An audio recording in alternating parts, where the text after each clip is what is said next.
Hey everybody, Jam Creates here, doing a video for you. Something I haven't done in quite a while, actually.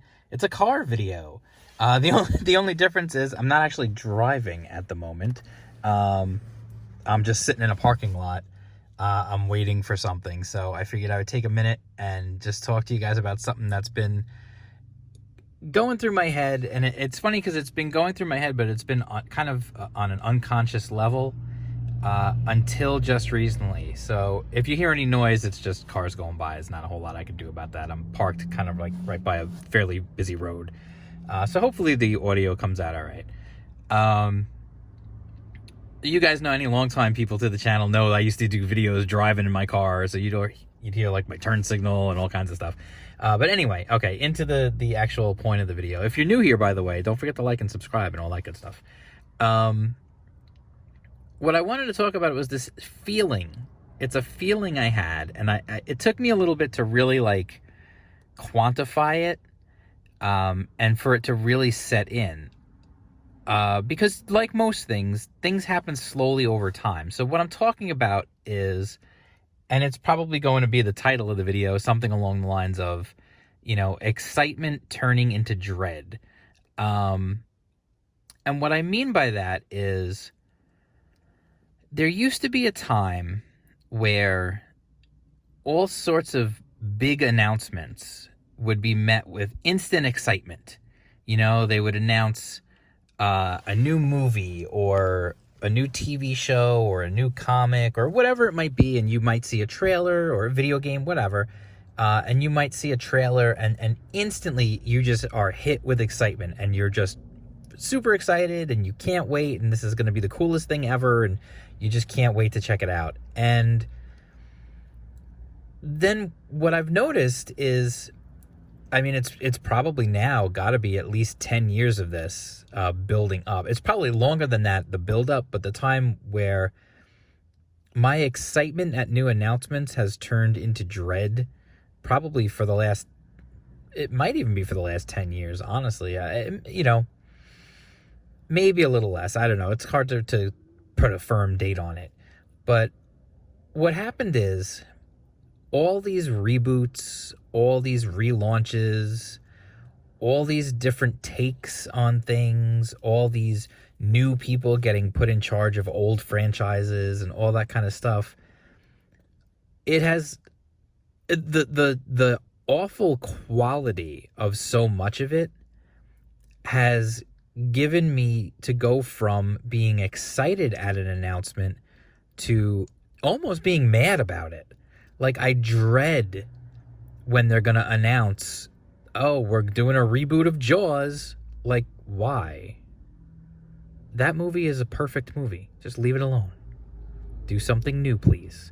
If you want to make another terrible sequel, I'm all for it, because Jaws 4: The Revenge, where the shark roars at the end, was an awful movie, but I enjoyed the hell out of it, and I really liked the video game based on it, which was really a pain in the ass game where you played as the boat.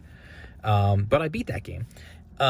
Anyway, what I'm saying is, the constant mishandling of things and the constant need to change things from what they were, and to be out with the old and to get rid of the old and kill the past, all that stuff, has led me to be now where when they do announce something in a franchise that I really still actually have some love for, I get super nervous. I don't get excited anymore. I almost, my initial reaction when you hear the announcement is to say, no, don't do it. Just don't do it, because it's going to be awful. So I have to say I was pleasantly surprised and felt a little bit of tingling of excitement when I saw that new Mortal Kombat trailer. And if you know anything about me, anyone who knows me personally knows how huge of a Mortal Kombat fan I was throughout, really the first 3 games and the original movie and that awful Armageddon. Ugh, what did they do? Anyway, but that first Mortal Kombat movie, I could watch that movie a billion times. I could just watch that movie constantly. I love that movie. It's got a great soundtrack. It's got an amazing cast. It did a great job of representing the franchise that it was based on, the games. It really was really good without going full rated R and being like super grody and stuff. It really was such a great movie, and it was so much fun. And the action scenes, the fight scenes, especially that Liu Kang reptiles fight scene. Oh, love that scene. So when they announced, oh, they're making a new Mortal Kombat for HBO Max, I originally was like, oh. And this is from a guy who watched and enjoyed that Mortal Kombat, what was it called? Conquest? Was it Conquest? The TV show where Kung Lao was the main character. I actually enjoyed that too. And that wasn't that great, to be honest. But I'm a big fan of like really bad syndicated action TV shows. So just, take that for what it's worth. When you judge my taste on things, take that into consideration. But the whole thing is like I said, things have changed to the point where with so many subpar reboots and all that kind of stuff, you just think to yourself, oh, this is going to be bad. As soon as they announce something that you like, you just instantly think, oh, this is going to be awful. And it's been something that's been going on for a long time. And I would think that when you work for one of these companies that owns these properties, the last thing that you want is your hardcore fans of that franchise, when you make the announcement, to greet it with like waving arms and shaking heads no and screaming, please don't do this. That's generally not the kind of response you want from the fans. I know there's this big push to constantly get new fans, and there's nothing wrong with adding fans to the existing fan base. The problem comes when you try to replace the fans that are already there. And this is something that's been going on for ages. This is nothing new. I'm not breaking new ground on this, but it's the feeling. It's the constant. Every time they make an announcement now, I just don't want it anymore. It's really sad that it's gotten to that point. They announce a whole... I mean, let's take Star Wars, for example. They announced a whole slew of Star Wars stuff, and honestly, I'm not even at, like, don't do it anymore. I just don't even care anymore. Like, I'm literally apathetic to Star Wars at this point, which is really sad. It's just not a thing for me anymore. Maybe, I like, to the point where I don't even know, like, I haven't watched the originals in a while. I don't know. I think I could still enjoy the originals, and I think I can still enjoy the prequels just because it was George's vision, and it had a cohesive vision. Whether you liked where it went and what the choices that were made, at least it had one person's vision behind it, and there was a plan for it. But when I saw, the initial announcement of a new Mortal Kombat, I was like, oh no, that's not good. And then I saw they added a new character, and that I'm not thrilled about. However, shockingly, the new character is not like... I mean, I don't know much about him, but I said it right there. First of all, it's a him, and it's not like, oh, this is, And I know she's been a character in the games. Like, oh, it's Johnny Cage's daughter. This is Raiden's daughter. Like, we're going to turn it into, like, like, apparently that scrapped cartoon from back in the day where it was like the MK girls or something. Like, that was just a weird idea. How do you make like a kiddie cartoon of like Katana and Melina? And that's weird. Anyway, people have weird ideas sometimes. It's fine. But it makes you, like I said, you don't want to have these announcements be greeted with just instant like fear and dread on behalf of the fans. You're counting when you put a name, when you put a franchise name, people always ask, why do they do this? And then they do something completely different. The reason they put the name on, the title on something, even if like the product they put out ends up having nothing to do with like what the franchise normally is, the reason they do that is because they're banking on the name recognition. The name of the property has cachet. So they're banking on that into drawing in attention and drawing in the previously existing fan base. The biggest problem that's always been is they'll put something, they'll slap a name on it, and then when you see it, it's like, well, this has nothing to do with what that is. What'd you do, just repurpose a script from something else? Chances are, yeah, they probably did. And And that's where you get things like, you know, oh, or you get the thing of like, hey, it's He-Man, but oh, they get teleported to New York. It's the Smurfs, but oh, they got teleported to New York. Everybody loves to do that because it's a lot cheaper to film on location, and you don't have to build all these elaborate sets and everything else. Like if you tried to make an entire live action film in Eternia, you'd have to do some work. And cashing in on kids' properties back in the day, they took the cheap route 9 times out of 10, which I understand. I harbor no illusions about that kind of stuff. But my point being, when you make an announcement, you don't want your fans to be scared. You want your fans to be excited, and then you want that excitement to spread to other people. You want people to, for example, using the Mortal Kombat example, you want people to see Mortal Kombat, to see the trailer, be excited about it, and then tell their friends who maybe haven't picked up a Mortal Kombat game in 15 years, like, oh my God, you got to check this out. It's Mortal Kombat. It looks so cool. Sub-Zero rips off Jax's arms. It's crazy. Like, that's what you want. You want that word of mouth. You want that fire to spread. You want people talking online. That's what you want. And I'm seeing that with the Mortal Kombat for HBO Max. I'm seeing a positive reaction. And then I saw an amazing thing. One of the guys behind the movie literally went onto social media and thanked everyone for the wonderful reactions. It's like amazing. It's like, wow, you know, when you make something that looks like what people want, they're going to be excited about it. It's pretty amazing how that works, huh? And I'm also noticing the same thing now with this Superman and Lois show. I haven't seen the show itself yet, but I've seen so much positive buzz about the first episode that I might actually check it out, which would be the first CW DC show that I would ever have watched, because none of the others have interested me. They all looked terrible to me. I'm sorry. I know people love Arrow and all that, but it's all looked awful to me. So, you know, and part of it is just for the connection with the CW. I mean, at that point, like, every show they had was some horrible, like, teen drama, like, nonsense, and I didn't want anything to do with any of that. So, but I might check it out because people are talking about how, you know, they didn't do any stunt casting. The casting seems good. The characters seem like themselves.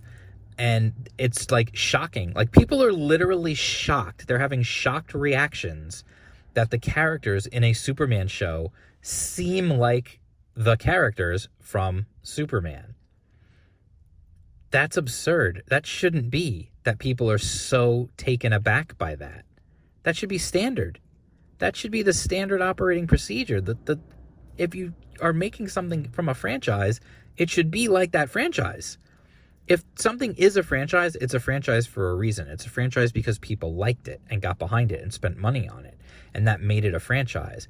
You don't suddenly take everything that makes that franchise and throw it out the window and expect the same people to be excited about it. It's just not going to happen.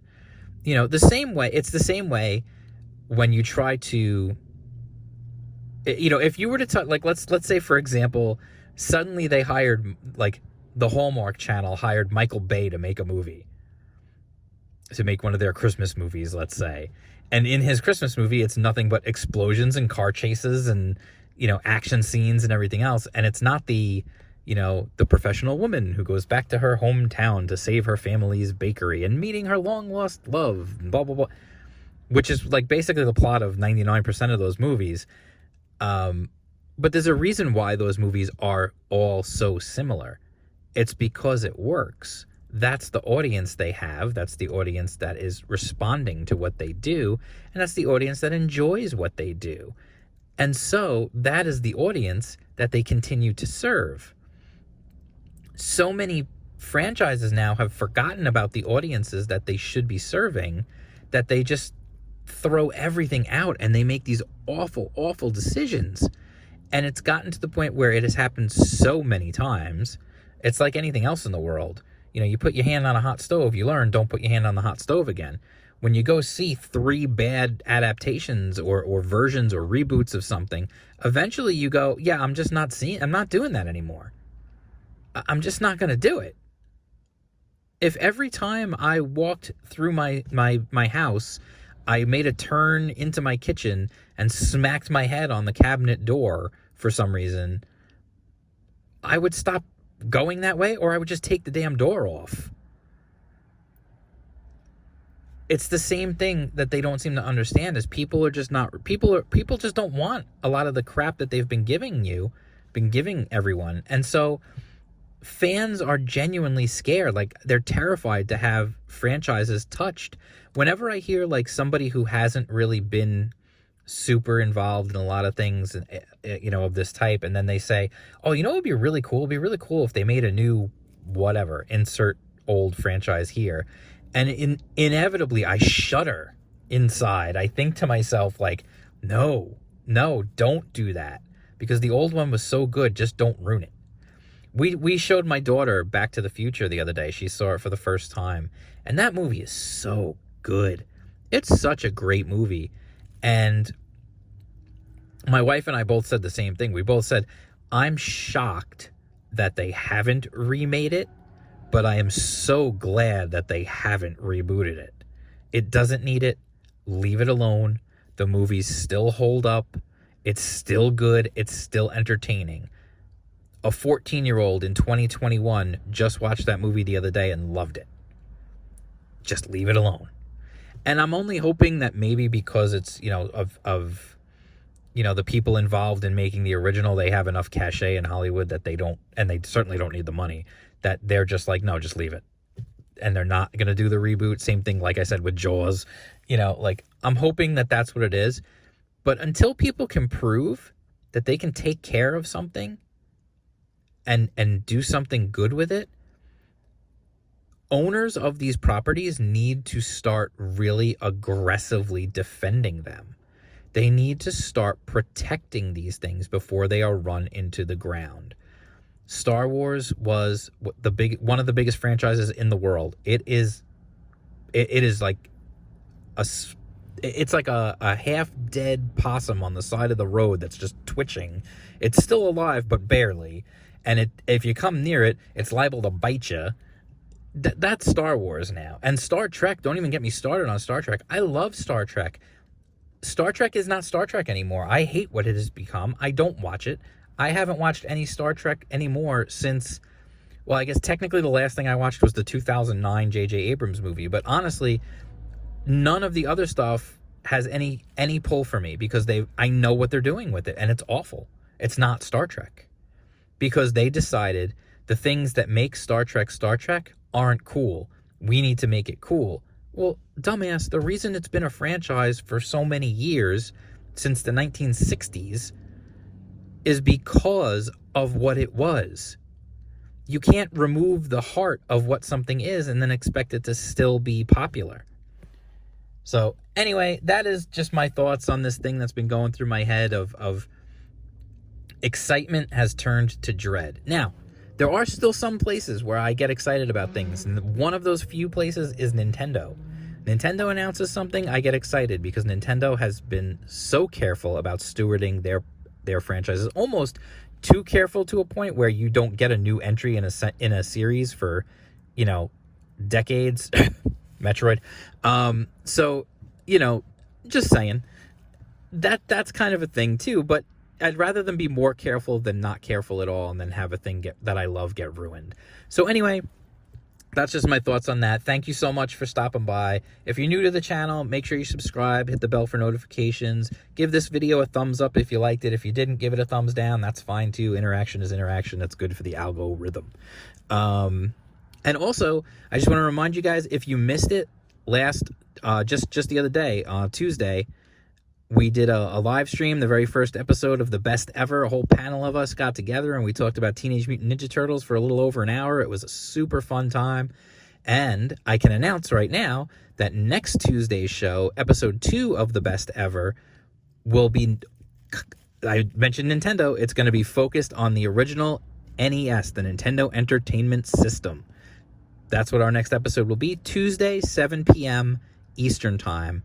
Live. Be there in the chat live, because you never know. In episode 1, I gave away a sketch card to a lucky winner who was there live, but you got to be there live if you're going to win something. So anyway, That's it. I'll talk to you guys soon. Oh, and one other thing I forgot to mention. Episode 1, if you're into podcasts, episode 1 of The Best Ever, which is here on the YouTube channel, will also be being put out as a podcast. It's available. Actually, episode 1 is available right now on Spotify, and it is slowly going to be trickling onto other platforms as well. So keep an eye out where you get your podcasts. If you want to listen to it audio, if for some reason you don't want to look at us while we talk, you could do that too. All right, I will talk to you guys soon. Peace out.